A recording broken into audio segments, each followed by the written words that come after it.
മലയാളികൾക്ക് ഏറെ പ്രിയപ്പെട്ട കലാഭവൻ നവാസ് അന്തരിച്ചത് ഓഗസ്റ്റ് 1 ആയിരുന്നു. ഹൃദയാഘാതത്തെ തുടർന്നായിരുന്നു അദ്ദേഹത്തിന്റെ മരണം സംഭവിച്ചത്. മലയാളികളെ മുഴുവൻ ഞെട്ടിച്ചുകൊണ്ട് ഒരു വാർത്തയായിരുന്നു അത്. ഇപ്പോഴിതാ കലാഭവൻ നവാസിന്റെ കുടുംബത്തിന് LICയിൽ നിന്നും 26 ലക്ഷം രൂപ കിട്ടിയെന്ന സോഷ്യൽ മീഡിയ വഴി പ്രചരിച്ച വാർത്ത തള്ളിക്കളഞ്ഞുകൊണ്ട് നവാസിന്റെ സഹോദരൻ രംഗത്ത് വന്നിട്ടുണ്ടായിരുന്നു. കലാഭവൻ നവാസിന്റെ മരണശേഷം നവാസിന്റെ കുടുംബത്തിന് ടേം ഇൻഷുറൻസായി 26 ലക്ഷം രൂപയോളം കിട്ടി എന്ന് പ്രചരിക്കുന്ന ഒരു പോസ്റ്റർ സോഷ്യൽ മീഡിയ വഴി പ്രചരിച്ചുകൊണ്ടിരിക്കുകയാണ്. നവാസിന്റെ ഫോട്ടോയും അതിനോടൊപ്പം ജീവിതത്തിലും ജീവിതത്തിന് ശേഷവും എന്ന ടാഗ് ലൈനും ഇതിനോടൊപ്പം കൊടുത്തിട്ടുണ്ടായിരുന്നു. 7 ലക്ഷം രൂപയുടെ പ്രീമിയത്തിന് 26 ലക്ഷം രൂപ നൽകിയതായി ഈ ഒരു പോസ്റ്റർ അവകാശപ്പെടുകയാണ് ചെയ്യുന്നത്. അതേസമയം ഈ ഒരു പോസ്റ്റ് തന്റെ സുഹൃത്തുക്കൾ തനിക്ക് അയച്ചു തന്ന നിയാസ്, അതായത് നവാസിന്റെ സഹോദരൻ നിയാസ് സോഷ്യൽ മീഡിയ വഴി രംഗത്ത് വന്ന് പറഞ്ഞു, ഞങ്ങൾ ഇപ്പോഴും നവാസിന്റെ വിയോഗത്തിൽ ദുഃഖിച്ച് വളരെയധികം സങ്കടത്തിലൂടെയാണ് ജീവിതം മുന്നോട്ട് കൊണ്ടുപോകുന്നത്.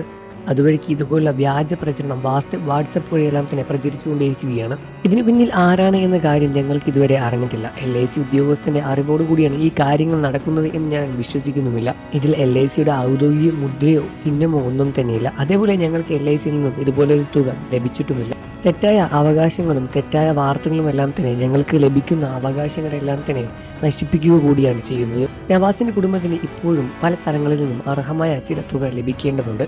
ഞങ്ങൾക്ക് ഇത്തരം വലിയൊരു സംഖ്യ ലഭിച്ചതിനെ തുടർന്ന് അതെല്ലാം തന്നെ നഷ്ടപ്പെടുകയും ചെയ്യും. പോസ്റ്റർ പൂർണ്ണമായും കെട്ടിച്ചമച്ചതാണ് എന്നാണ് നവാസിന്റെ സഹോദരൻ നിയാസ് തുറന്നു പറഞ്ഞ വാർത്തയിൽ പറയുന്നത്. നവാസിന്റെ കുടുംബത്തിന് LICയിൽ നിന്നും 26 ലക്ഷം രൂപയോളം കിട്ടി എന്ന് പറഞ്ഞ് വ്യാജ വാർത്ത സോഷ്യൽ മീഡിയയിൽ പ്രചരിക്കുന്നത് എന്നും നവാസിന്റെ കുടുംബത്തിനെ മറ്റുള്ളവരെ എല്ലാം തന്നെ തെറ്റിദ്ധരിപ്പിക്കുന്ന വാർത്തയാണ് ഇത് പുറത്തു വരുന്നത് എന്നുമാണ് നിയാസ് വെളിപ്പെടുത്തിയത്.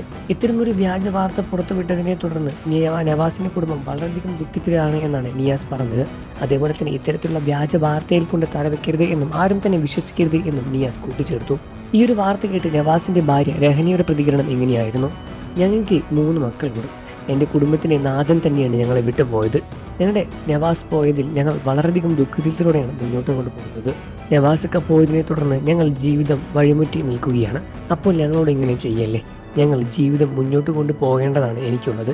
എൻ്റെ കുട്ടികൾക്ക് വേണ്ടിയും എൻ്റെ കുടുംബക്കാർക്ക് വേണ്ടിയും ഞങ്ങൾക്ക് ജീവിക്കണം. കുടുംബത്തിൻ്റെ നാഥൻ നഷ്ടപ്പെടുന്ന ആ ഒരു വേദന അത് പറഞ്ഞറിയിക്കാൻ കഴിയില്ല. അത് അനുഭവിച്ചവർക്ക് മാത്രമേ അത് മനസ്സിലാവൂ. ഇത് ആര് ചെയ്തു, എന്തിനു ചെയ്തു എന്ന് ഞങ്ങൾ അന്വേഷിക്കുന്നില്ല. ഇത്തരത്തിലുള്ള പ്രവൃത്തികൾ ദയവായി ഇനി ചെയ്യാതിരിക്കുക എന്നുമാണ് രഹന പറഞ്ഞത്.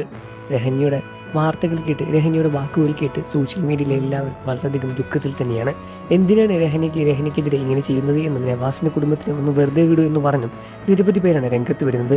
വാർത്തകളും വിശേഷവും എത്രയും പെട്ടെന്ന് അറിയാൻ നമ്മുടെ വീഡിയോ ലൈക്ക് ചെയ്ത് ചാനൽ ഒന്ന് സബ്സ്ക്രൈബ് ചെയ്ത് ഇപ്പോൾ തന്നെ സപ്പോർട്ട് ചെയ്യണം ഫ്രണ്ട്സ്.